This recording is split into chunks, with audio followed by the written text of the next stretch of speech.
அண்மை செய்தி 2026 சட்டமன்ற தேர்தலுக்காக புதிய யுக்திகளை கையில் எடுத்திருக்கிறது திமுக. இது குறித்தான விவரங்களை தர இருக்கிறார் செய்தியாளர் ராஜேஷ். விவரங்கள் வழங்கலாம். வணக்கம்.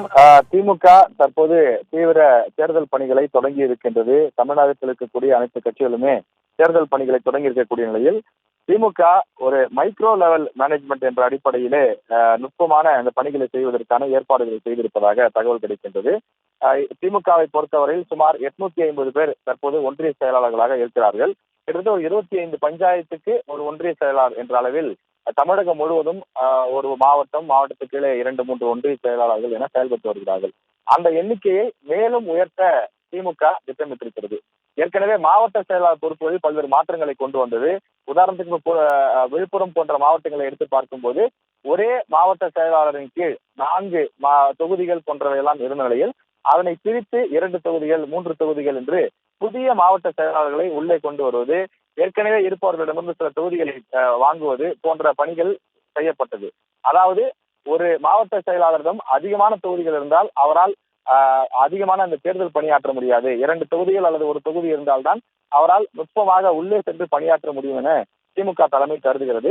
தற்போது மாவட்ட செயலாளர் பணியெல்லாம் அந்த முடிந்திருக்கக்கூடிய நிலையில ஒன்றிய செயலாளர் பக்கம் தன்னுடைய கவனத்தை திருப்பி இருக்கிறது திமுக தலைமை. தமிழகத்தில் சுமார் 850 திமுக ஒன்றிய செயலாளர்கள் செயல்பட்டு வரக்கூடிய நிலையில் அந்த எண்ணிக்கையை 1000க்கும் மேலாக உயர்த்த திட்டமிட்டிருப்பதாக தகவல் கிடைக்கிறது. அதாவது 1040 என்று இந்த எண்ணிக்கை உயரும் என்று தகவல் சொல்கிறார்கள். 45 பூத்துகளுக்கு ஒரு ஒன்றிய செயலாளர் என்ற அடிப்படையிலே இந்த தேர்வு இருக்க போவதாகவும் சொல்கிறார்கள். உதாரணத்திற்கு ஒரு ஒன்றிய செயலாளரிடம் தற்போது 25 ஊராட்சிகள் இருக்கிறது என்றால் இனி 12 ஊராட்சிகளுக்கு ஒரு ஒன்றிய செயலாளர். ஏனென்றால் ஒரு ஒன்றிய செயலாளர் 25 ஊராட்சிகளுக்கு சென்று பார்வையிடுவதும் அங்கு கட்சி பணிகளை பார்ப்பதும் கட்சியை வளர்ப்பதும் எதிர்கட்சி முகாம்களிலிருந்து ஆட்களை திமுகவிற்கு அவர்கள் வாக்களிப்பதற்கான பிரச்சாரத்தை மேற்கொள்வதும் சவாலான விஷயம். அதனை செய்வதற்கு இன்னும் 10 மாத காலங்கள் மட்டுமே இருப்பதனாலே இன்னும் கூடுதலான ஆட்களை இறக்கி வேலை செய்ய வைத்தால் புதியவர்கள் ஆர்வத்தோடு அதிகமாக வேலை பார்ப்பார்கள். ஏற்கனவே இருப்பவர்கள் சுமையும் குறையும், அதிகமான இடங்களுக்கு நேரடியாக செல்ல வேண்டிய தேவை கிடையாது. குறுகிய இடம் என்பதனாலே அவர்களுடைய கான்சென்ட்ரேஷன், அவர்களுடைய கவனம் அதிகமாக அந்த தொகுதியின் மீது, அந்த ஊராட்சிகளின் மீது, அந்த மக்களின் மீது இருக்கும் என்றும் திமுகவில் விவரம் அறிந்தவர்கள் குறிப்பிடுகிறார்கள்.